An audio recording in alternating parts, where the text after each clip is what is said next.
After 8 years away, millionaire Oliver returns to his hometown beach after receiving anonymous photos of a boy surfing with a brand similar to his. The reunion with Sarah, his ex, reveals a secret and a drama that threaten to change everything. Will he be able to save the beach, his past, and his future? Let us know in the comments which city you're watching from and rate this story from 0 to 10. Your opinion is very valuable. Please like and subscribe to the channel for more exciting stories like this one. The sun was still shy that hot summer morning on the California beach. The cool breeze carried the salty scent of the ocean, along with the earthy aroma of the nearby woods, while the waves lazily rolled onto the fine, white sand. Sarah Anderson's faded blue beach hut pulsed with life, laughter, excited shouts, and the lively chatter of her surf school students filled the rustic space between surfboards and palm trees. Sarah, with her hair tied in a simple braid, was giving final instructions to a group of children. Her brown eyes sparkled under the sun, attentive to every movement of her students. The boy, Jake, at 8 years old, paddled hard, eager to replicate his last achievement. The beach was the small universe she had built with sweat and hope, far from the chaos of the city and the pressures she silently carried in her heart. Suddenly, a figure appeared on the trail leading to the hut. A tall man, dressed in khakis and a light linen shirt, walked with a posture that seemed out of place in that simple environment. The sunlight outlined his profile with sharp details: neatly styled brown hair, clean white sneakers, too pristine for that beach, and an expensive watch that gleamed subtly on his wrist. Sarah stopped what she was doing, furrowing her brow in suspicion. She had never seen this man before, but a strange feeling tightened her chest. He approached the group with a somewhat lost smile and a look that seemed to seek courage. "Hi, I'm Oliver." The name sounded like a slap to Sarah. She swallowed hard. The words stuck in her throat. It was Oliver Lima, the man who had vanished 8 years ago without explanations, leaving a trail of doubts and hurt. Her heart raced, confused between surprise, repressed anger, and curiosity. Before anyone could say more, one of the boys tripped and let his surfboard slip toward Oliver. He tried to dodge, but his feet slipped on the wet sand, and he fell backward, scattering sand everywhere. The children laughed, breaking the ice with a touch of involuntary humor. Oliver got up with a somewhat awkward smile, brushing the sand off his pants. "Looks like I haven't gotten used to the beach yet," he joked, trying to mask his nervousness. Sarah watched him, her distant demeanor trying to hide the confusion she felt. He shone on the outside, more than she remembered, but there, that morning, all those traits of a millionaire and executive seemed out of place against the simplicity that surrounded her. He looked at little Jake, who was now watching the visitor with childlike admiration. "I received some photos weeks ago," Oliver began, his voice laden with an insecurity he was trying to hide, "of someone surfing with a brand, just like the one I used when I was a kid. I couldn't believe there was still someone with that connection here." Sarah stood firm, but couldn't help a slight tremor in her voice. "The beach is our home, not a backdrop for ghosts of the past." It was a silent warning, but also a veiled invitation for him to explain the reason for his return. Oliver took a deep breath, feeling the warmth that the mid-morning sun was already beginning to emanate from the sand. He looked at Sarah with eyes that sought something more than forgiveness or explanation. They sought a chance, perhaps redemption. "I didn't come to reclaim the past. I came to understand what was left behind." Jake smiled, gliding in the water, and Sarah crossed her arms, mentally reviewing the details of this unexpected visit. Old memories mingled with the urgency to protect what still remained of that beach, and those complicated feelings. As the waves broke with a serene consistency, Sarah knew that Oliver's arrival was not a coincidence. It would be the beginning of a storm that would shake the foundations of the simple life she had built, and perhaps, just perhaps, pave the way for a new story. Behind the shimmer of the sea, shadows of the past lingered silently. Now everything depended on how they would navigate between them. The morning unfolded with an increasingly present heat, and the sea breeze brought to the surface the typical mix of salt and sea spray that Sarah knew so well. Even with the scheduled routine of the children in class, her mind was far away, trapped in the image of Oliver, his unexpected return, and the shadow of a past she had locked away tightly. The ocean continued to lap gently, as if in tune with the cautious rhythm Sarah adopted while digesting his presence.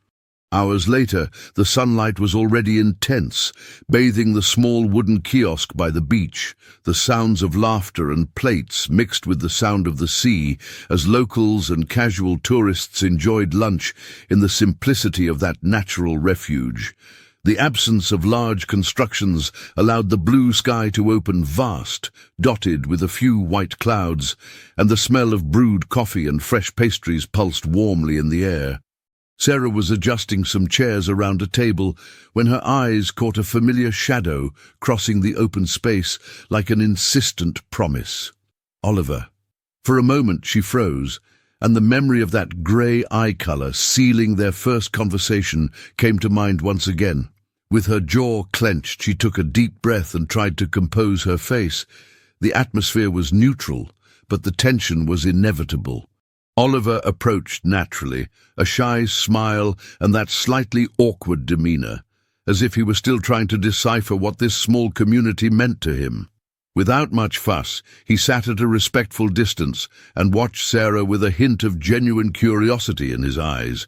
She, resistant, did not avert her gaze, but kept her arms crossed like an invisible shield to protect her meticulous world from unwanted intrusions. "I didn't think I'd see you here so soon," Sarah began, her voice carrying a mix of challenge and restrained surprise. "How did you know where to find me?" Oliver hesitated, intertwining his fingers on the rustic wooden table, feeling the rough finish beneath his palms. "It was through a photo that came to me, an image that stirred something within me. I couldn't ignore it. I needed to come and understand." She stared at him, her deep eyes carrying the entire story of pain and distance that separated them. "You know it's not just about the past, right? What's here is a struggle of simple people trying to hold on to what little they have against those who want to turn everything into a business. I know that. That's why I want to help." His voice came out firmer than he expected, as if a new determination was beginning to blossom. The response was a bitter smile, a mix of irony and distrust. Sarah had never been an easy woman to fool, and that glimmer in Oliver's eyes still stirred the web of doubts she held about herself. "Do you think just showing up and throwing money at it will solve things? Here, things don't work that way." She nudged the ground with her bare foot, the contact of the sand between her toes revealing her firm connection to the territory. Building trust takes time, and there are people who never forget what you did and didn't do. Oliver lowered his gaze and took a deep breath. The echo of those words reverberated in his soul. He knew well the price of abandonment, of unmet expectations, of the anger that money could never buy. "I'm not asking for forgiveness. Not yet. I just want to start over," he spoke, lifting his head and finally meeting Sarah's eyes. "If you let me."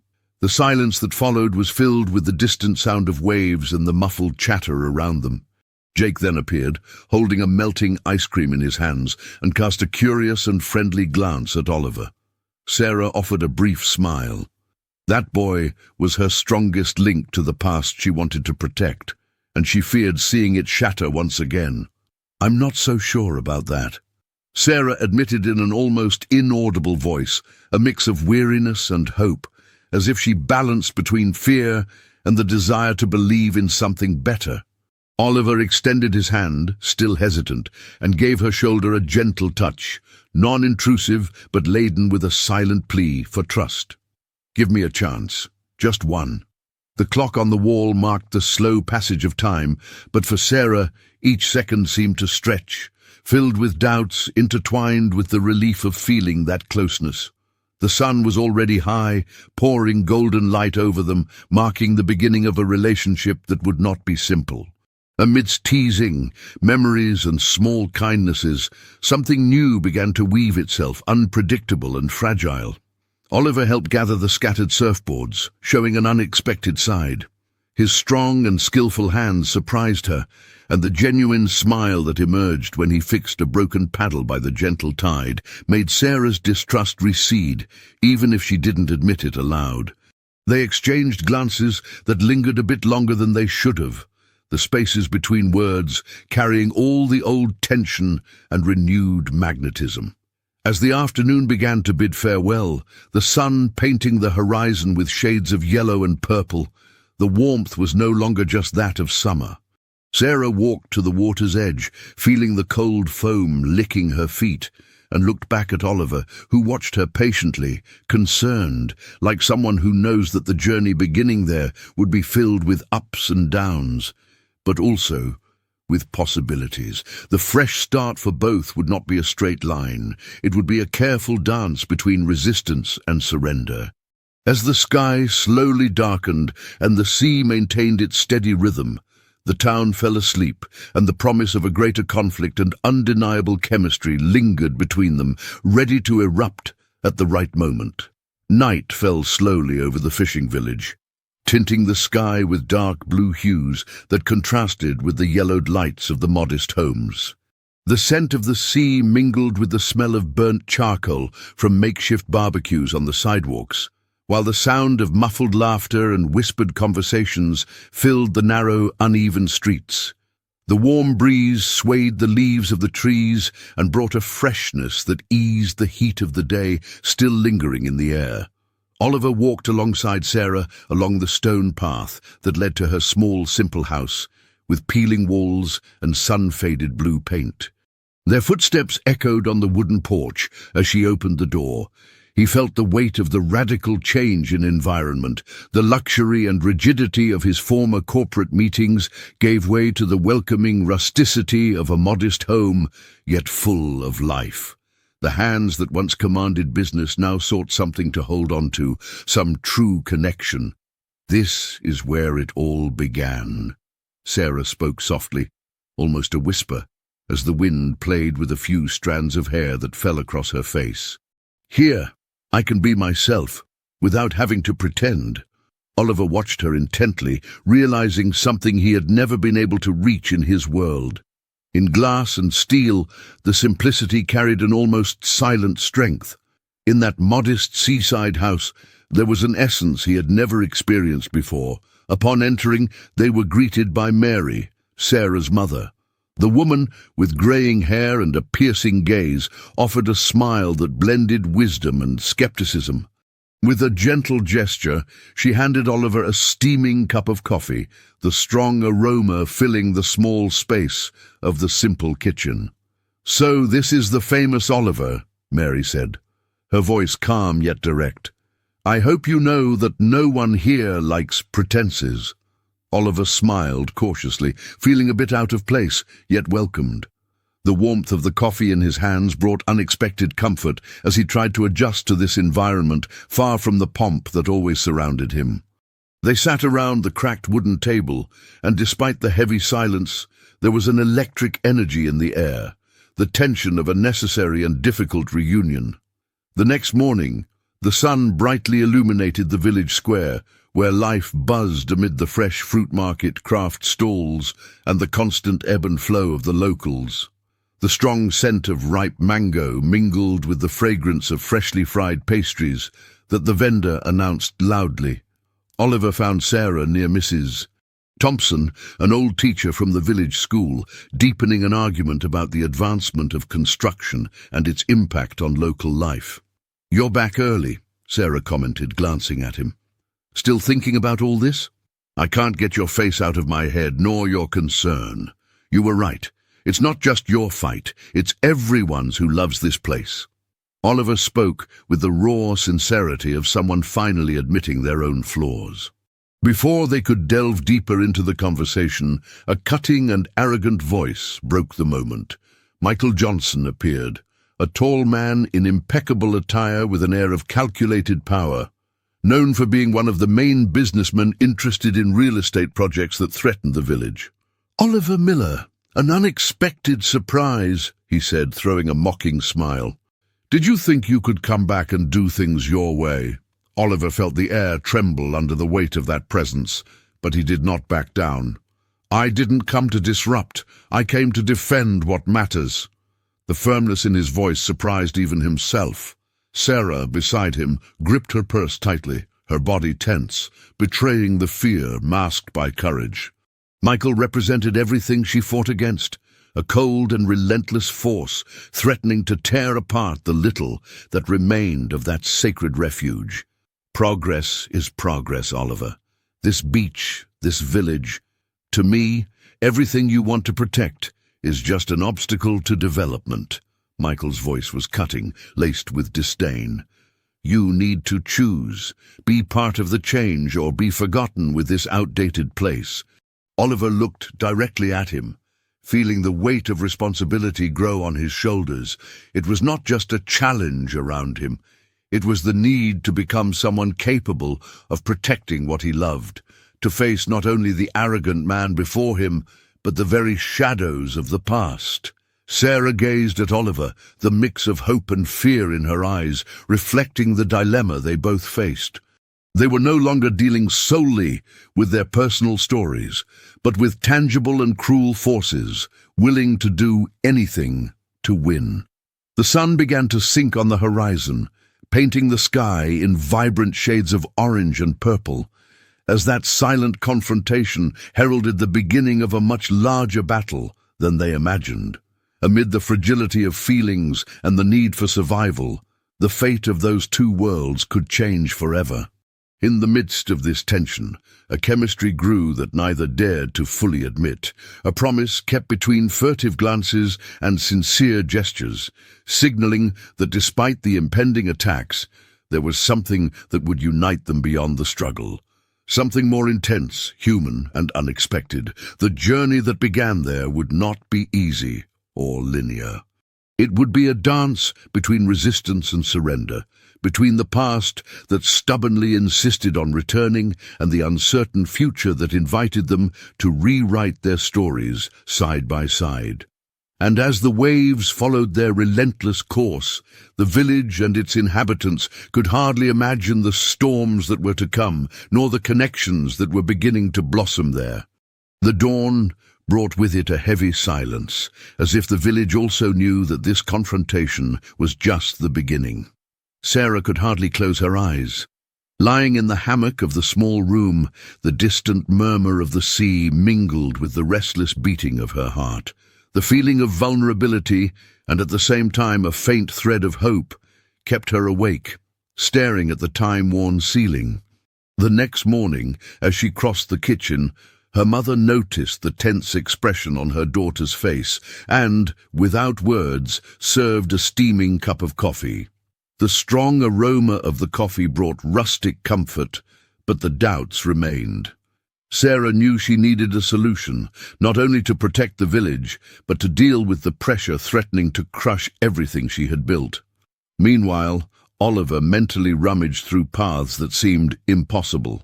Returning there was not just a sentimental matter, it was precisely about understanding the intricacies of a world he knew superficially, but now had to face with courage.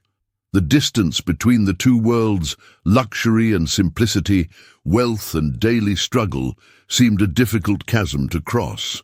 Therefore, when he received an unexpected message, he hesitated before opening it. It was from his office, a notification that simultaneously reinforced his responsibilities and offered a bridge to an unlikely agreement. It marked a meeting to discuss the possibility of Oliver taking on a strategic role in one of the largest real estate developments in the region, the same project that threatened the village. The phone vibrated with another message, this time with an informal invitation. David, the company's lawyer, said, "We need to talk. It's important." Oliver swallowed hard. The decision he made there could define not only his position in the family and business, but also the future of the town and, above all, his relationship with Sarah. In the central square, shortly after, Sarah nervously fiddled with her necklace while talking to Mrs. Thompson. The threat loomed from afar, but he needed to act quickly to prevent the town from being swallowed by unchecked progress. They were exploring alternatives, gathering signatures, seeking support. But they knew that on the other side, powerful people were moving their pieces. Oliver, for his part, made a bold decision. He knew that fighting against the project without a careful strategy would be professional suicide. He needed a plan, an unexpected move that could buy time and protect Sarah and the people she loved. He called an old friend from the past, Anna Claire, a businesswoman who knew the ins and outs of the real estate market like few others. The meeting took place in a cozy bistro in the city centre. The aroma of strong coffee and fresh bread filled the air. Anna Claire, elegant and sharp-eyed, patiently listened to Oliver's plans. "You know, dealing with these sharks isn't for everyone," she said, her voice firm as she twisted a piece of napkin between her fingers. "But your desire to save the town, it could be the perfect distraction for negotiation, and I want to be part of it." Oliver smiled with renewed determination, feeling that for the first time in a long while he had a real ally and a concrete plan. "We should prepare an unusual business proposal," Anna Claire continued. "An offer that blends resistance and agreement, something hard to refuse." In the following days, Oliver worked tirelessly. He wrote, read documents, spoke with influential people, always weighed down by the knowledge that Sarah expected more from him than words. She expected actions that were worth the fight. When the day finally came to present the proposal, an electric tension filled the atmosphere of the boardroom. Oliver entered with a firm posture, but his eyes revealed internal battles. The board of directors waited, impassive and attentive. "I propose a partnership," he began, his voice clear. "Restricting construction areas to preserve the historic core of the town, and investing in sustainable projects that enhance the location without destroying it." The suggestions generated suspicious glances and veiled comments, but Oliver remained steadfast, presenting numbers, studies, and most importantly, a vision that united business and social responsibility. In the middle of the meeting, the door opened, and someone brought in a discreet envelope, a message from Michael, a veiled warning that he would not accept interference. The tension rose, but Oliver did not back down.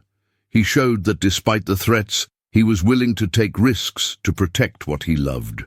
As he left that room, the cold night air greeted him. Through the glass, the city lights twinkled, coming from a metropolis that seemed distant from the simplicity of the town. However, at that moment, everything seemed to converge towards a single goal, to save that piece of land, and perhaps something greater. Back at the coast, Sarah awaited news.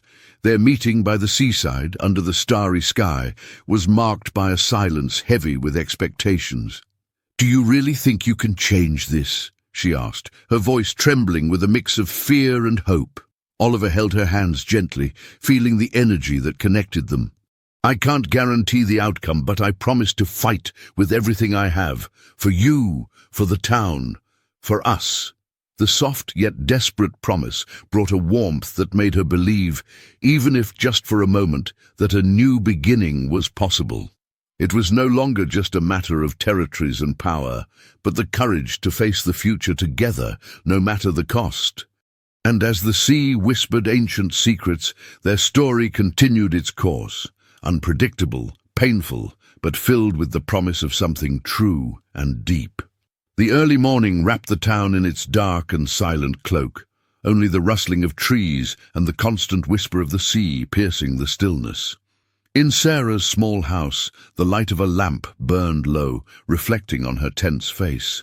Oliver and Sarah sat side by side, the weight of recent decisions hanging in the air between them. His strong hands found hers, intertwining in a gesture that transcended words. "I never imagined coming back here would be so difficult," Oliver confessed, his voice hoarse, breaking the silence. But I also never imagined how necessary it was. Sarah gazed at the horizon through the slightly open window where the first timid colors of dawn began to tint the sky. Her chest tightened with a mix of hope and an anxiety she preferred not to expose. I don't know if I'm ready to see what's coming, Oliver, or if I'm ready for what this will do to us, she replied, her voice trembling. He squeezed her hand tighter, trying to convey the determination he felt growing inside him. The future is uncertain, yes, but if there's one thing I truly believe, it's that together we can face any storm. The words sounded like a wise thread, connecting them in a universe where time seemed to slow down. However, the peace of that early morning was precarious. The next day, reality returned in swift and cutting waves. Rumors spread through the town, new business plots threatened to emerge, hidden projects, covert operations. The community council called for an urgent meeting in the central square, where residents gathered on makeshift benches and chairs, facing what they believed to be their last gasp of resistance. There Sarah stood up, her piercing gaze and firm voice breaking the tension in the air. We can't wait for someone to fight for us. If we don't defend our home, there will be nothing left but ghosts and lifeless concrete. Her words carried the strength of generations, the sweat of the fishermen, the stories of the ancients, the soul of the town. Oliver, on the outskirts of the circle, observed and felt the weight of that responsibility grow in his chest. In the following days, the town became a breeding ground for resistance.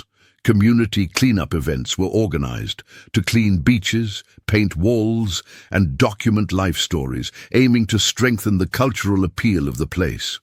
Boys and girls learned to use old nets to represent in theater pieces the struggle against the unchecked advance of progress. But behind the scenes, the power play intensified. Michael was not one to give up easily. His strategies began to include secret meetings, tempting proposals for some skeptical locals, and even veiled threats that hung like dark clouds. Oliver worked tirelessly in that storm.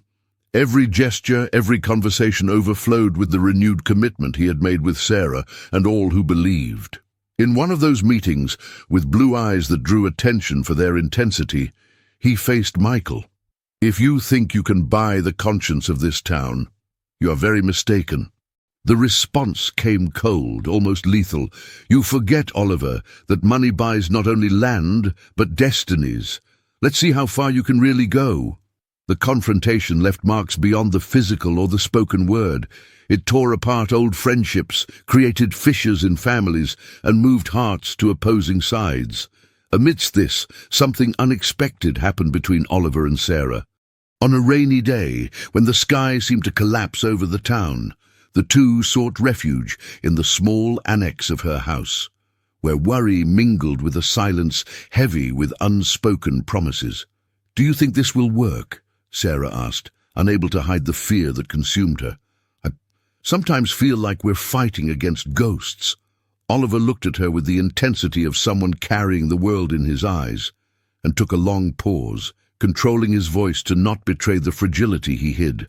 "I don't know, Sarah, but I know I can't imagine a life without trying."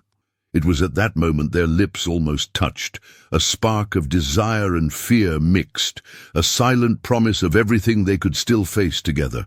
But the crash of the window being opened by the strong wind pulled them back to reality. There lay the truth. The path would be winding, marked by hopes and losses, encounters and separations. In the days that followed, the town became the stage for a silent war. The local press began to give voice to the residents, exposing the impact of the project and questioning its environmental and social viability. Oliver seized every opportunity to reinforce his position, even when opposing voices echoed louder. A community event marked a turning point. In the old square, many of the young people who had previously only observed began to lead creative protests, with songs composed and graffiti that celebrated local identity, challenging corporate interests. Sarah, with her shy yet present smile, saw in Oliver not only the man fighting by her side, but someone capable of rebirth, learning to love and be loved amidst the struggle. However, not everyone was ready to accept this transformation. Michael, impatient, began to devise a plan to destabilize Oliver, using a secret from the past that could jeopardize everything. A secret kept under wraps, but now burning threateningly beneath the surface, ready to explode. And so, as the town prepared for decisive days, the narrative intertwined in uncertain paths of love, power, courage, and truth. A human story where the most vulnerable was also the strongest. The horizon promised storms, but also the rare chance for reconstruction, for the town and for the hearts that resisted there. A fine mist descended over the town the following morning, enveloping the colourful houses and the cobblestone walkway in an almost ethereal veil. The sea, calm now, reflected the grey of the sky as the first residents began to gather near the central square. The air carried a mix of restlessness and hope, as if the town knew a defining chapter was about to be written. Oliver walked with firm steps, each measure calculated, but his heart raced, a drum echoing the weight of responsibility and the urgency of the moment. In recent days, the resistance campaign had gained momentum. The youth led discussion circles, sang songs about roots and struggle, while the graffiti painted previously grey walls, telling stories of a people who refused to disappear. Sarah, always by his side, was no longer the resigned woman filled with doubts she had been at the beginning. Her gaze had become a blade of determination. At times, her fingers intertwined with Oliver's, a silent current that revitalized both in the toughest hours. It was in this setting that fear began to take concrete form. At the last town council meeting, a document landed in Sarah's hands. Anonymous letters, messages on social media, rumors of dark influences, and veiled threats began to paint a frightening picture. And at the epicenter of it all, a revelation that sparked internal conflicts. The secret of Oliver's past. On a muggy night, as the fine rain hammered against the windows of the house, Sarah confronted Oliver with the news. "Why didn't you ever tell me about this?" Her voice came out rough, between tremors and contained tears. "If this leaks, it could ruin everything, the town, you, me." Oliver averted his gaze, the shadow of a past that had haunted him for years hidden in the depths of his eyes. "I tried to protect you from this, from my past that I am not proud of, from the people who still want to use it against me," he confessed, his voice choked. "But now I see that silence was not courage. It was fear. Fear of losing you." The silence that followed was heavy, vibrating with tension, the fear that everything they had built could crumble, but also with something as fragile as it is true. The tenuous trust that was beginning to form. The next morning, amidst the bustle of the town, Michael reappeared with an even more menacing demeanor. In meetings with local business owners and complicit politicians, he was weaving a nearly surgical plan to destabilize Oliver using his secret. With a strategic move, news of Oliver's past was launched in a sensationalist report, filled with half-truths and insinuations. The impact was immediate. Suspicious glances arose throughout the town, social media buzzed with bitter comments, and even some allies began to distance themselves, uncertain in the face of the unexpected storm. Sarah felt the ground slip beneath her feet, but refused to fall. In front of an impromptu meeting, she stood up with a firm voice. "We cannot allow them to manipulate our will with lies. Oliver is one of us, and no one who fights for the good of this town deserves to be destroyed by ghosts of the past." Those words reignited the flame of hope, but the damage was done. The shadow of the secret threatened to corrode the fortress they had built. Oliver, for his part, faced the storm with a mix of fury and vulnerability. In an honest conversation with Sarah, they agreed that honesty should be the foundation for rebuilding what had been shaken. In a meeting set at the small cafe in town, amidst the aroma of fresh coffee and the distant sound of waves, Oliver spoke openly about the dark chapter of his history. A decision he had made years ago, seemingly minor, but twisted to create an invisible monster threatening everything he loved. Sarah, with tears in her eyes and a heavy heart, listened to every word. It was not just a recounting, it was an invitation to true intimacy, painful yet liberating. "I won't lie. I'm scared," she said, her voice choked, "but I also believe that this only makes us stronger, as long as we face it together." This acceptance was the first step toward an alliance that gave them both renewed strength. However, the road ahead remained challenging. As the town united in protests, debates, and community actions, Oliver and Sarah became living symbols of that resistance, not only against the unchecked advance of economic power, but against fear, prejudice, and their own limitations. Even with the secret exposed, the attraction between them grew, weaving moments of contained intensity and delicate gestures that spoke more than words could. On a mild afternoon, when the sun kissed the waters with golden reflections, Sarah and Oliver met on the deserted beach. The salty freshness of the sea mingled with the warmth of their bodies close together, the soft clinking of necklaces, and the breeze that carried ancient stories. Their eyes met deep, revealing fears, desires, and the silent promise of an uncertain yet shared future. Just before their lips touched, a distant noise interrupted the moment. Children of the town playing, laughter echoing like music, reminding them of what was at stake.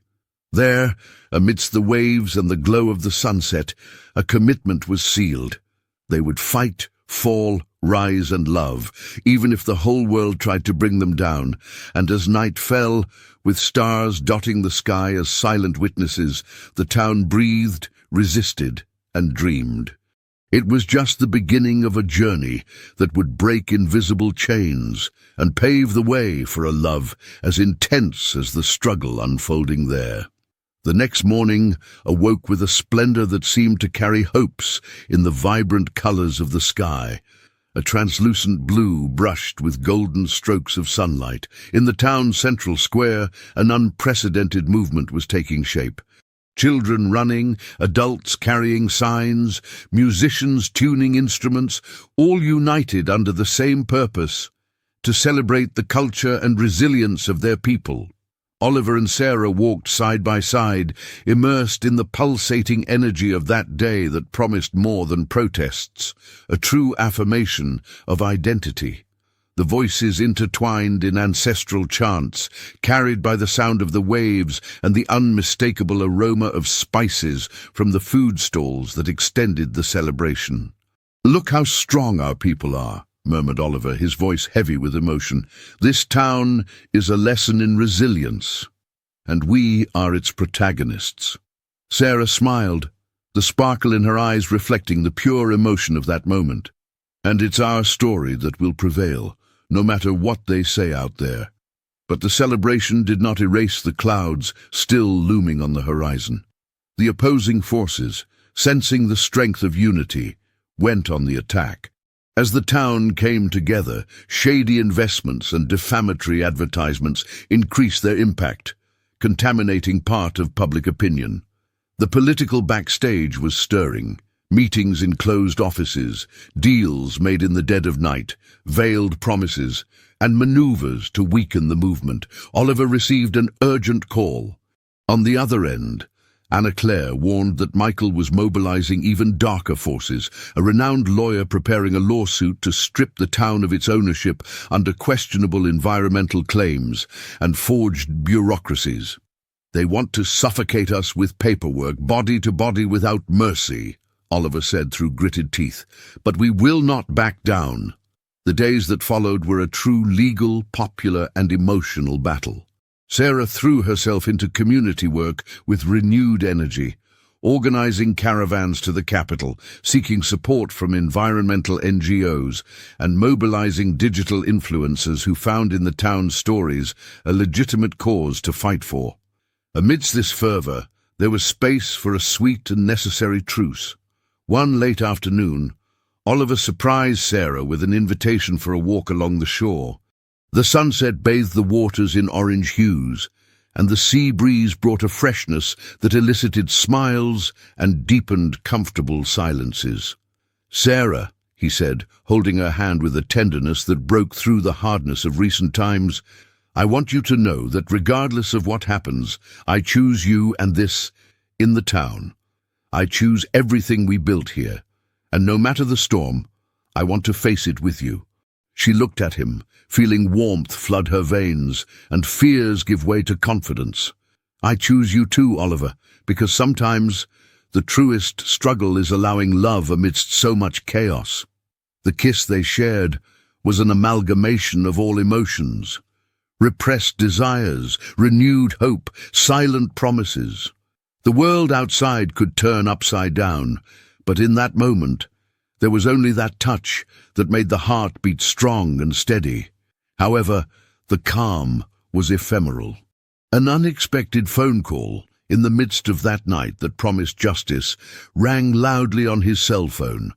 It was a representative from the real estate agency, bringing news that shook Oliver. Michael had obtained a court injunction prohibiting any construction in the area until the case was definitively judged. It was a momentary victory, but it heralded turbulent days ahead. Bureaucracy, slow and cruel, began to tighten the noose, while hidden enemies plotted to destabilize not only the resistance, but also the very unity of those who stood firm in the fight. Amidst all this, the shadow of doubt grew in Sarah's heart. Close friends began to question her and even discourage her. Malicious comments about Oliver, broken alliances, looks of distrust. A bitter seed planted in the fertile ground of hope. It was then that she faced a moment of deep doubt, a heavy and necessary conversation with Oliver on a park bench under a starry sky. "Have you ever thought that maybe we are just pieces in a game we can't control? That the town might not be destined to win?" she asked, her voice trembling and eyes misty. Oliver looked intently at her, holding her hand firmly, trying to convey the courage he felt growing inside. "There is no certainty, Sarah. But the love and hope we have are weapons that no one can take from us. We are more than what others think. We are living resistance." The words, although simple, brought the relief they needed to move forward, even when darkness seemed to want to surround everything.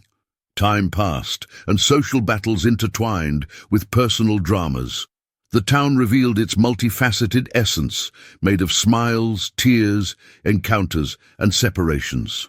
And as fate wrote its twisted lines, Oliver and Sarah discovered that the strength of love and shared struggle could open unprecedented paths, not only to save a territory, but to rewrite their own stories with all the risks and rewards that entailed. The town, intertwined by that love and courage, took a deep breath, trying to withstand the storms. And even though the future was uncertain, there was an irrefutable promise. They would not surrender without fighting until the end. The day dawned heavy in the town, as if the sky itself bore the weight of the hours to come. Among simple houses and alleys overtaken by greenery, an uneasy silence began to dissipate into anxious murmurs. Bad news ran rampant, wrapped in rumors that threatened the already fragile hope of the residents. Oliver woke up early, even before the first ray of sunlight touched the dirt ground. The phone next to his bed vibrated insistently, bringing a flood of alarming messages. An old and manipulated photograph exposing a fragment of his past, carefully distorted for scandal, was going viral on social media. The impact was immediate and devastating, capable not only of hitting his reputation, but also sowing doubts in the foundations of the resistance movement. Beside him, Sarah also felt the blow. Her eyes, shining with concern, met his with a mix of fear and determination. "They will use this to destroy us," she murmured, her voice choked as her hands trembled slightly. Oliver closed his eyes to contain the internal storm, seeking invisible strength. "We won't let them. Today, tomorrow, and always, we will resist." As firm as his voice was, the truth was that the effects of that maneuver were already beginning to erode the trust among the residents. Hesitant conversations at the doorsteps, faces once confident now marked by doubt. Allies fell silent, inquiries multiplied, and a silent fear threatened to take over the group. Aware that what was at stake was unity, Sarah acted quickly and called a meeting at the local community center. It was necessary to speak openly with everyone, to dispel the shadows that were beginning to grow. The small hall breathed the history of that people. Stained walls and plastic chairs did not diminish the strength of the words that would emerge there. With a firm voice and a tight chest, Sarah opened the meeting. They want to divide us using lies. This photograph is just a small stone in the path they are trying to build to bring us down, she asserted, while looking into the eyes of those listening. But we are more than this. We are a community united by courage, by love for the land, and by the will to resist. The words came out filled with emotion and hope. Tears mingled with applause, and the chill of uncertainty gradually gave way to a renewed flame. Oliver arrived shortly after, feeling the warmth of that collective pact. There, among faces marked by fatigue, he saw the raw material of true resistance, the strength that arises from unity. Still, not everything was a fight against external enemies. The pressure from the exposed news raised internal doubts, especially in the relationship between him and Sarah. Lengthy silences began to populate their encounters.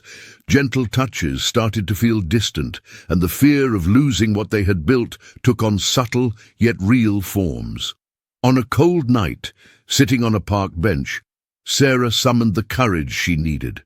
"Oliver, with all this happening, don't you fear that we might lose ourselves in the midst of this struggle, that doubt and distrust might tear us apart?" Her voice trembled in the silent air, her misty eyes fixed on his face. He took a deep breath, searching her eyes for the strength that Oliver often hid even from himself. "I want to be strong for you, for us, but sometimes I confess that fear also creeps in," he replied, squeezing her hands. "These wounds, they seem deeper than we imagined." It was that confession, so human and frank, that served to loosen invisible ties between them. They decided that honesty would be their greatest shield from that moment on. In a battle they fought against the world as well as their own fears. In an attempt to regain control of the narrative, Oliver saw the exposure of the truth as his best weapon. He scheduled an interview with a local journalist, known for his credibility and sensitivity, willing to listen to his story without judgment. In the hall of an old cultural center, with the evening light caressing Oliver's face, he opened his heart before the cameras and microphones. "Yes, I have a past I'm not proud of. Mistakes I carry," he began sincerely, his voice steady despite the weight on his heart. "But I've learned that what really matters is what we do from here on out. Our past does not define us. It's our struggle, our courage, and our unity that count." Each word was an invitation to understanding, an appeal for empathy from those who listened. The reaction was instant and divided. Many locals felt renewed confidence, while some adversaries continued to bet on distrust. But for Oliver and Sarah, that moment marked a rebirth, the courage to face not only the past, but also exposure and judgment. In the days that followed, the shadow that loomed between them was gradually dissipated by sincerity and renewed affection. Conversations became more open, gestures more present, and silences less heavy. They knew the road ahead was still long, filled with challenges and potential pitfalls, but also full of hope. A hope shaped by the love and struggle they shared. The town, with its pulsating heart of dreams and resistance, breathed with them. It was a silent and powerful promise. No matter what happened, they would not surrender to darkness. They would fight, love, and rebuild, even when the world seemed to raise walls impossible to cross. And under that increasingly dark sky dotted with stars, Oliver and Sarah rescued each other, recognizing that true love, even fragile and uncertain, was the most intense battle and the most precious victory they could achieve together. Dawn brought a thin mist that embraced the streets of the town, as if the very air wanted to protect the hearts of the residents from the new journey that lay ahead. The sun's timid glow filtered through the leaves of the trees, casting dancing shadows along the alleys and porches. Despite the challenges still weighing on the horizon, there was a different intensity in that morning. The feeling that something new could happen if desire and courage were greater than fear. Oliver walked through the town centre, his firm steps echoing against the uneven pavement. People greeted him with renewed smiles, some shy, others filled with a confidence that seemed to rise from the ashes. Around him, the activity increased, concrete signs that the community was reorganizing for the upcoming battles. It was a fresh start, but not without scars. Each glance, each gesture carried the mark of recent battles. Sarah found Oliver near the Central Park, carrying a basket of bread and fruit for the community breakfast that was being prepared. She smiled, her eyes shining with the soft morning light, a light that seemed to spring from within, a mix of encouragement and determination. "The town is waking up," she said, gently brushing her fingers against his hand. "And so are we." He looked at her, his chest tight with emotion. He knew the path would be arduous, that the obstacles would not simply disappear because an impactful interview had positively swayed public opinion. But for the first time in weeks, he felt that sincerity had become both shield and sword, tools to face the challenges that were still to come. In the following days, Oliver and Sarah immersed themselves in the work of rebuilding. Conversations flowed in improvised circles. Decisions were made with the warmth of hope and the urgency of survival. They visited homes, listened to stories, and repaired not only the small damages of the town, but also the insecurities that threatened to turn into larger fissures. However, while the public side of the resistance began to pulse with new life, Oliver's private side proved to be more fragile than he wished it to be. One afternoon, alone in the small office he had set up in the old house on Main Street, he let the mask of courage slip for a moment. He sat at the worn wooden table, his hands clasped, staring blankly at the wall where some maps and notes were pinned. The smell of strong coffee that Sarah had left there tried to fill the silence, but it couldn't dissipate the internal storm. "Am I doing enough? Can I handle all of this?" he thought, his inner voice muffled, laden with doubts. It was in such a moment that Sarah entered, her steps soft, not interrupting, bringing with her the calm he didn't even know he needed. "Oliver," she murmured, sitting beside him, "we don't have to carry the world alone. We're in this together. Me, you, the whole town." He finally turned his eyes to her, finding there the strength and support they needed to continue. The touch of their intertwined hands was more than comfort. It was a silent pact that, even if the struggle seemed impossible, they would not give up. From that moment on, they decided that vulnerability would be allowed, that strength didn't have to come solely from the facade, but also from sharing weaknesses. The following week, they received a visit from a group of representatives from the city council, serious and calculating faces who carried in their eyes the intention to negotiate or perhaps to further divide the community. The meeting was cold. The meeting was filled with subtext, where carefully chosen words concealed veiled threats. "The city council recognizes the importance of resistance," said one of the representatives in a formal tone.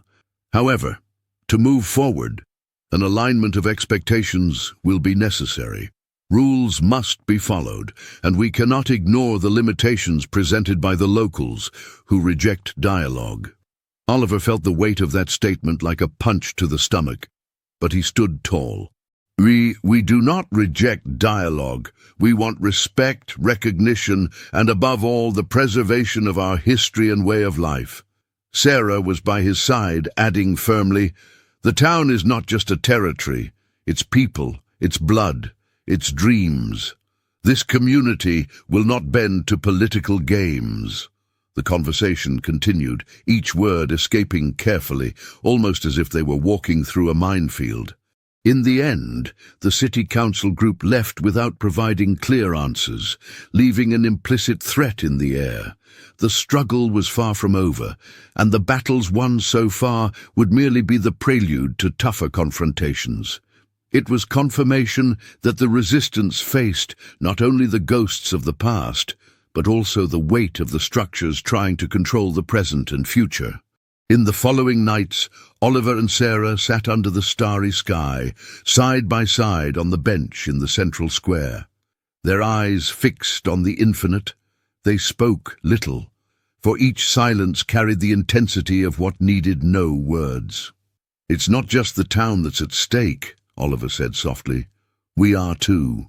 Sarah smiled despite the tension. "I know, and that's why we can't lose each other." And there, in that moment of restless calm, they silently reaffirmed the promise that even in the face of the cruelest storms, love, truth, and courage would be the forces that kept them standing. Because deep down, they knew that the greatest challenge lay not only in confronting those who wanted to bring them down, but in the internal battles that would shape who they would be, together, in the new era yet to come.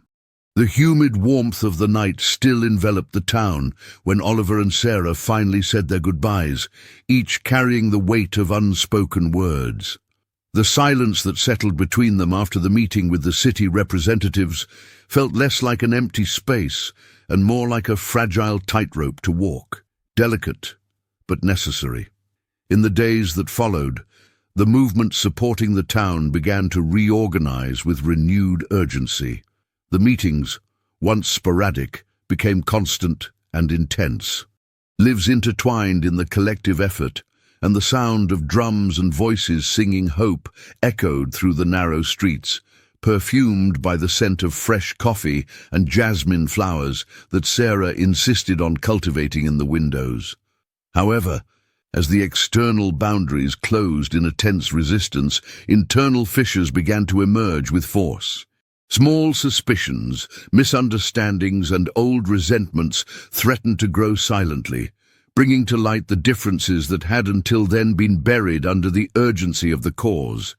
Oliver felt this as a hidden weight, a conflict that eroded the foundation supporting everything. He sought refuge in Sarah for the doubts he could not express in public, but sometimes found a subtle distance in her, an invisible wall that fears built between them. One afternoon, as fine rain began to fall, soaking the leaves and the earth, Oliver crossed the central square toward Sarah's house. The landscape, blurred by the raindrops, made the world seem frozen, a moment suspended in time. He knocked on the door hesitantly, his heart tight in a whirlwind of emotions. When she opened it, her tear-streaked eyes met his with a mix of relief and sadness. "Oliver, we need to talk," Sarah said, her voice almost breaking. "Oh, it's not just what's happening out there, it's what's happening in here too." He entered, and they sat at the kitchen table, illuminated only by the old lantern casting flickering shadows on the walls. Sarah held his hands as if seeking to anchor a hope. "I feel like we're drifting apart," she admitted, her words coming out in fragments. "Fear, insecurity, it's all weighing more than it should. I'm afraid that the fight meant to unite the town will end up pulling us apart." Oliver squeezed her hand, his voice low and filled with honesty. "I feel that too. I've been trying to be strong for all of us, but sometimes the pressure is so much that I don't know how to handle it, and I don't want this struggle to end what we have." They looked at each other for a long time, the space between them filled not only with difficulties, but also with a deep desire not to give up. "Then we need to be more human with each other," suggested Sarah, wiping away a tear that threatened to fall. "Let the flaws show, let the fears be seen without shame." Oliver agreed, a growing sense of relief filling his chest. "We don't need to be invincible. We just need to be honest and be here for each other." The conversation that followed was a catharsis, an opening that removed the silent walls that tension had erected. They promised right there to cultivate patience and dialogue, even when the external storm threatened to suffocate them. The next morning, the town awoke to the sound of hurried footsteps and voices full of purpose. Oliver and Sarah decided to organize a new assembly, this time dedicated not only to strategies against external adversaries, but to strengthening internal cohesion. In the central square, where the sun was already warming the stones and the aroma of coffee and warm bread mingled with the fresh air, they gathered the locals. They spoke with passion and sincerity, acknowledging mistakes, but mainly reinforcing the importance of walking together. "No battle will be won if we are not united," declared Oliver, his voice echoing among the trees. "We need to listen to each other. To others, respect the differences and remember that what unites us is greater than any divergence," Sarah added, smiling with that resilient light in her eyes. "This town is much more than houses and streets. It's a family, and family, even when they argue, reconciles and grows." Amidst nods of agreement and shy smiles, the community felt the weight of their own pains being embraced. New bonds began to form, and old grievances tried to be left behind. The fight for the town took on the dimension of a true rebirth, where the challenge was not only to resist the world outside, but also the chaos that could arise within each individual.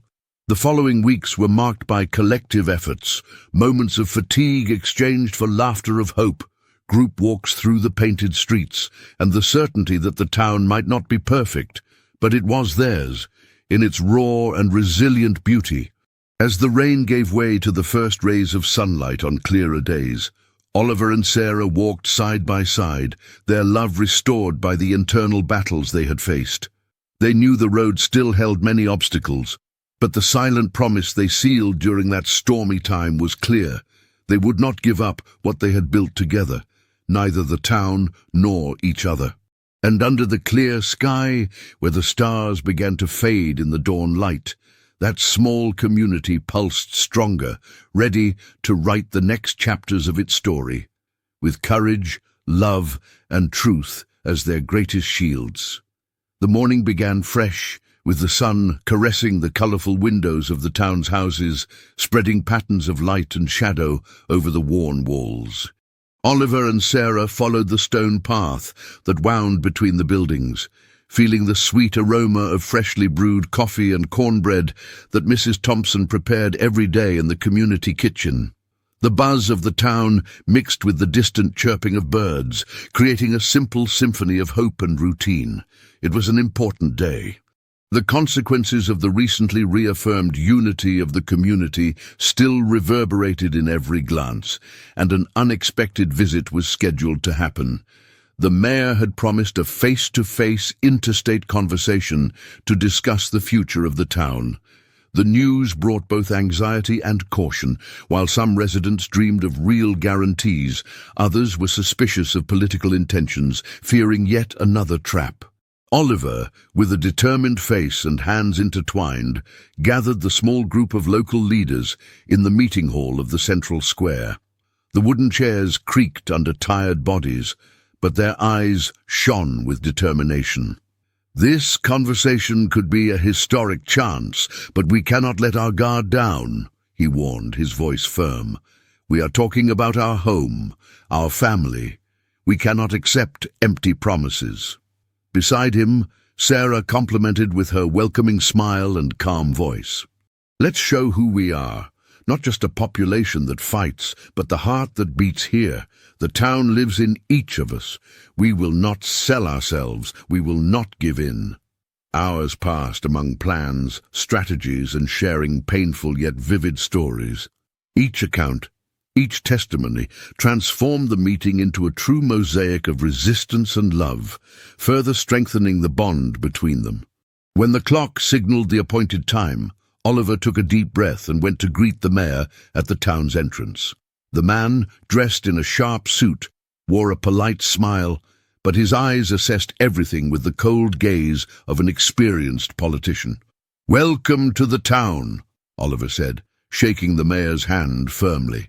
"This is where the real story happens." The mayor returned the handshake, maintaining a friendly yet calculating tone. "Oliver, Sarah, I've heard many accounts about the strength and spirit of this community. I'm here to talk and seek solutions that benefit everyone." The first minutes were marked by cautious diplomacy, where each word seemed carefully measured not to reveal hidden intentions. The mayor offered a package of investments for infrastructure, education and health, but conditioned on some political changes, partnerships, municipal councils formed by official representatives, and the opening for possible administrative interventions. Oliver and Sarah listened attentively, knowing that behind the offers lay risks of losing autonomy and control over local decisions. "Our priority has always been the town's autonomy," Sarah stated firmly. "We want improvements, of course, but not at the cost of our way of life, our culture." The mayor nodded, but the tension in the air was palpable, like a taut string between promises and veiled threats. "Negotiation is necessary, but no agreement will be valid if the community is not united, and that unity does not break along the way," Oliver pointed out, his eyes fixed on the mayor's. The dialogue continued for hours, filled with arguments, concessions, and firm positions. Despite the impasses, both sides recognized the importance of the meeting as a step to open pathways, even if narrow and winding. In the end, the mayor left the town with promises of return and future visits, leaving a mixed atmosphere of hope and alertness. Back at the square, Oliver and Sarah gathered the residents to share the details of the meeting. Reactions were mixed. While many felt excited about the prospects of concrete improvements, others expressed concerns about possible external interference that could compromise the community's identity. That night, as the yellowish lights began to glow in the houses, Oliver and Sarah sat by the window of their home, watching the shadows dance in the yard illuminated by the oil lantern. Their sigh carried the weight of responsibility. "Are we ready to make these concessions?" Sarah asked, breaking the silence. Oliver stirred his cup of coffee, the bitter liquid reflecting his uncertainty. "I don't know, but I know we need to act wisely, maintaining what truly matters, without closing off paths to what we can achieve." They exchanged glances, aware of the battles yet to come. However, in that fleeting pause, there was something unshakable, the love that strengthened the foundation of everything. Because in the end, to resist also meant learning to negotiate dreams, balancing desires and realities, while maintaining the essence of who they are. In the days that followed, the clash between the concrete needs and the abstraction of hopes became routine. Heated discussions, some tears, reconciliations and plans. The town moved with the speed of a rising tide, sometimes bringing unexpected flows, sometimes carrying away failures and achievements. But at the center of it all, Oliver and Sarah remained as the anchor and compass of that community, guiding with courage and tenderness. They knew that their love, forged amid struggle, was the invisible force that united that community, capable of transforming even the toughest challenges into steps toward a possible future. And so, under the vast blue sky of this piece of America, the town continued, resilient and vibrant, ready to write its story with the calloused hands of those who do not give up, neither on the dream nor on love. The strong aroma of freshly brewed coffee spread through the simple kitchen of Oliver and Sarah's home, mingling with the subtle scent of flowers in the yard, recently watered by the morning dew. Outside, the distant noise of the town slowly awakened. Hasty footsteps, quiet conversations, and the rustling of leaves in the trees in the wind. The soft light of dawn heralded a new day, but Oliver's heart raced uneasily, as if carrying a premonition he could not name. Sarah entered the room, her eyes lit with her usual tenderness, though shadowed by concern. She placed the bread basket on the table and sat beside him, intertwining their fingers. The touch was intimate, an anchor amid the turbulent sea of uncertainties. "You've been pensive since early morning," she remarked, her eyes searching his. "Does the mayor's offer still weigh on you?" Oliver sighed, his brow furrowed. "It's a difficult puzzle to solve. The offer seems worthy of hope, but the obligation to relinquish control. It's like handing over a part of the town's soul.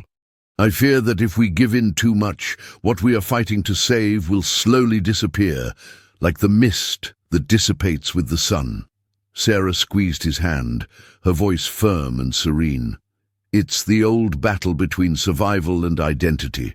But perhaps the answer lies not in blind resistance, but in the wisdom of choosing our battles." Oliver turned his gaze to her, seeking comfort and strength in that metaphor that Sarah, with her practical sensitivity, always knew how to translate. "Can you see a way forward?"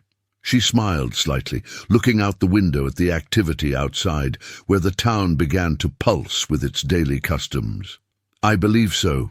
We will need to unite the people even more, showing that making concessions doesn't mean losing who we are, that protecting our essence means adapting to grow." At that moment, the doorbell rang, interrupting the quiet. Oliver got up to answer, finding Mark, an old friend and community leader, at the door with a serious expression. "Oliver, I need to talk urgently," he stated, entering and taking a seat before even waiting for an invitation. "Several families are worried. The mayor's visit has caused a divide among the residents. Some want to accept the proposals, while others fear it will weaken us." Sarah nodded, already familiar with the internal strain threatening the unity built at the cost of sweat and tears. "We need to act quickly," Oliver said, closing the door with a sigh. "This town thrives on its collectivity. If we start fighting among ourselves, we will lose everything." The debate intensified throughout the day. They gathered multiple times in the central square, where voices blended in heated discussions, but always permeated by respect and a genuine desire to find common ground. It was Alex, a young resident, who brought forth an idea that would start to change the game. "What if we create a mixed council, with representatives from the town and the city hall to oversee the projects? That way we maintain vigilance and ensure our active voice." Wait. The suggestion sparked murmurs among the crowd and curious glances. It was a risky step, perhaps, but also an opportunity to build a solid bridge between the worlds that seemed increasingly distant.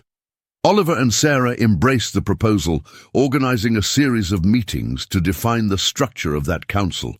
Participation was voluntary, and the responsibility was immense. In the following days, as preparations took shape, the town experienced a blend of expectations and fears reflected in the expressions of its residents.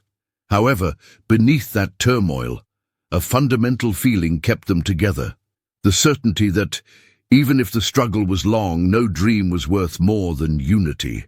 It was on a rainy afternoon, with the sky overcast and the damp smell of the earth around, that the first official meeting of the council took place. Oliver opened the session with a firm voice, despite the tension that infiltrated the air. "We are facing a historic moment. This is our chance to build something new, without losing who we are. Let's listen, dialogue, and decide together. We are not enemies. We are guardians of our home," Sarah added, extending her hand to the representatives from the city hall and the residents. "Here, no one is left out, neither hope nor fear. We are ready to walk, even if the ground is uneven." Hours passed in constructive debates, agreements, doubts, and silent promises. In the end, the prevailing feeling was that, despite the difficulties, the town was taking its first steps on a road that would lead to transformation, a transformation that would depend on everyone's courage. When the session ended, Oliver and Sarah walked together along the wet path leading to the town centre. The fresh air mixed the scent of rain with that of flowers.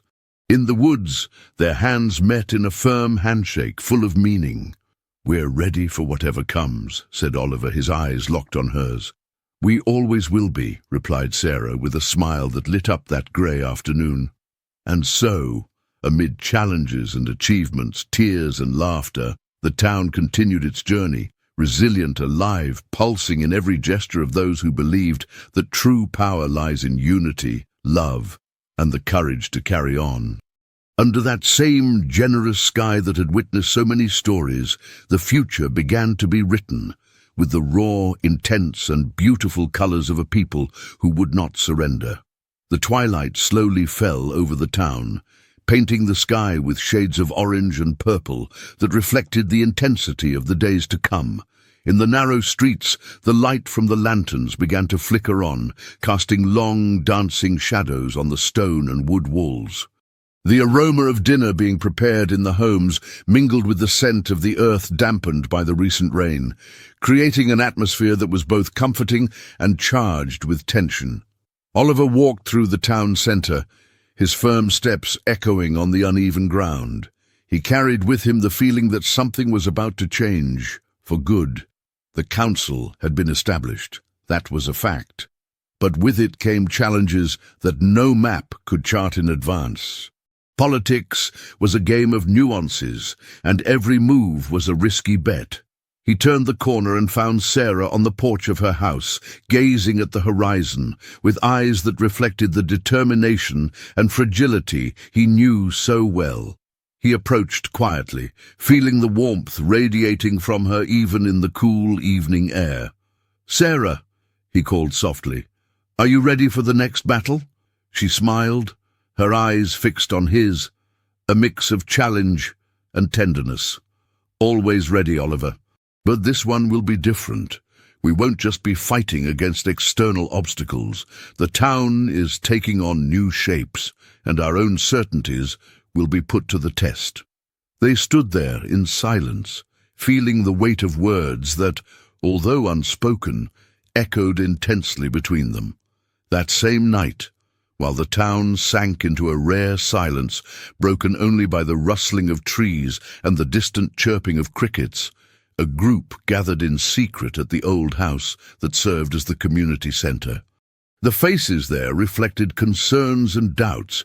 Some locals were unhappy with the initial agreements made in the council. They feared that outside influence would once again take over, silencing the authentic voices of the community. Mark, a middle-aged man with a stern look and straightforward speech, took the floor. "We cannot accept that decisions are made by those who do not live on this land. We are witnessing the town transform, but I don't know if it's for the better. Many here feel that we are betraying our own past." His words carried the force of thunder, and tension grew in the stuffy atmosphere.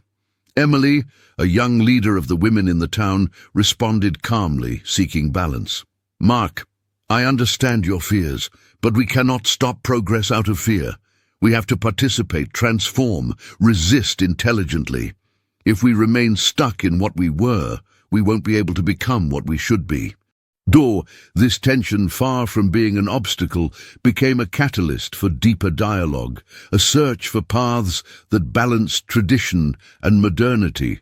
Meanwhile, Oliver and Sarah, noticing the first fissures, intensified individual meetings with the locals, listening, welcoming, and trying to mediate the conflicts that threatened to fragment the community fabric. On one of those afternoons, under the hot sun and the blue sky of a summer that was beginning to announce itself, Oliver found Jake, a local craftsman, carving a small piece of wood with calloused hands and silent eyes. "Jake," he called, approaching, "I know things are tough. What does this town mean to you?" Jake looked up, letting the piece rest on his knees. "To me, this town is blood and memory. Every stone here has a story that I don't want to see devoured by time and by what we don't understand. But I also know that we can't always fight against change. We need to learn to navigate it." Oliver nodded, feeling those words resonate like a bridge to hope. As the months went by, the council consolidated its strength, and the voices, sometimes discordant, began to find rhythm in a delicate symphony made of concessions and understandings. Oliver and Sarah, amid political and personal battles, maintained their bond as a solid refuge.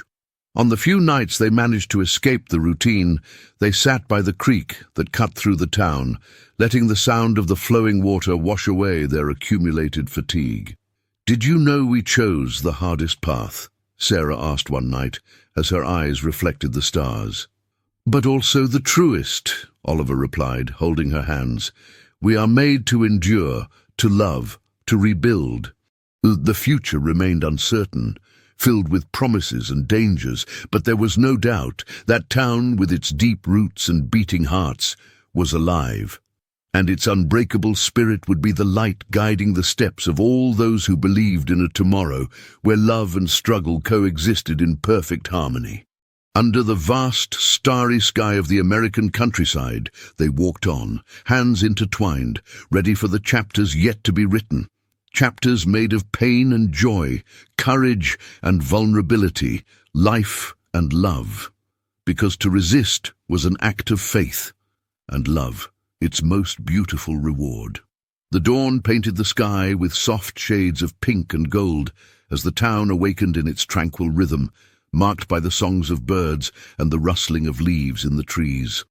The fresh morning air carried with it the mixed scent of damp earth and brewed coffee from the simple kitchens of the houses scattered throughout the village. A light breeze announced change, bringing a subtle sense of expectation filled the hearts of everyone, especially Oliver and Sarah. They walked side by side along the stone path that wound between the houses, feeling the weight and lightness of that moment, which seemed to be the prelude to something greater. Around them, the town buzzed with life. Some children ran toward the newly renovated school, while ladies chatted animatedly on the sidewalks, exchanging recipes and stories that spanned generations. Oliver observed every detail, the sparkle in the eyes of his people, the shy smile of a young girl carrying a basket of fruits, the worker lifting his head in respect as he passed, and realized once again that all that struggle was worth it. Because the town was not just a physical space, but a living, pulsating organism, sustained by love, unity, and resilience. Sarah stopped in front of a small square where new streetlights were being installed, now casting a warm light on the ancient stones that held stories of joy and pain. "Can you believe we've come this far?" she asked, her voice soft and filled with emotion. Oliver smiled, squeezing her hand tenderly. "I never imagined it would be easy. But with each challenge, we discover strengths we didn't know we had. This town is our truest reflection, resilient, imperfect, yet full of life." As they spoke, a group of locals passed by, carrying boxes with materials for the inauguration of the community center. It was a project dreamed of for years, finally taking shape thanks to collective effort and negotiations made at the council. The mix of joy and anxiety was evident on everyone's faces. Suddenly a murmur swept through the crowd gathered there on that radiant morning. A woman hurried by, bringing news that made many hearts race. The first technical teams from the city were arriving to assist with the final works, a clear sign that the commitment was real, albeit delicate. Oliver and Sarah exchanged glances, a mix of relief and vigilance. The victory was sweet, but the battle was not over yet. They knew that the real struggle in the coming months would be to keep the essence of the town intact, even with the advance of changes and modernization. That same day, they gathered to celebrate the beginning of renovations on the old warehouse that would be transformed into a cultural space and art school. Joy erupted in laughter, hugs, and bright eyes. The children ran between the peeling walls, already dreaming of painting, music, and theater classes, a future full of possibilities. Sarah, looking at that scene, felt a knot of emotion tightening in her throat. Oliver noticed and moved closer, wrapping her in a tight embrace, as if he wanted to convey all the strength and hope he had saved for the tough times. "It was worth it, wasn't it?" he whispered. She nodded, her eyes misty. "More than I thought possible. But I also know we have to stay vigilant. The town will continue to be our home, our truth, no matter the cost." The following days were an intense dance of work, meetings, emotions, and reconstruction. Oliver and Sarah led with humility and courage, facing bureaucracies, internal resistance, and external pressures, always with their eyes on the greater good. The love between them remained a safe harbor, a beacon that illuminated the darkest moments. One night, sitting on the porch of the house they shared, as the starry sky stretched infinitely above, Sarah broke the silence. "Oliver, do you know what I've been learning?" He smiled, attentive. "What is it, love?" "That life is made of cycles, of intense battles, pauses, rebirths, and what truly remains is what we build together, not just the walls, but the trust, respect, and love." Oliver squeezed her hands in his, feeling the deep truth in those words. In that moment, they could feel that the town was not just a marked territory on the map, but a collective soul, woven by hands and hearts that refused to give up. It was the sum of pains and joys, of stumbles and new beginnings, of fear and courage.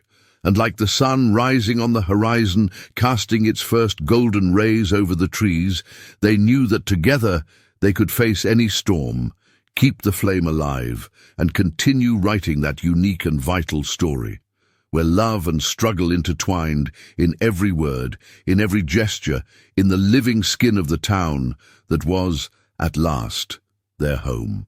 Thus, with the silent promise never to be defeated by the shadows, Oliver and Sarah looked at the present as a gift, and the future as a blank canvas ready to receive the vibrant colors of hope, faith, and love, the most beautiful reward of all.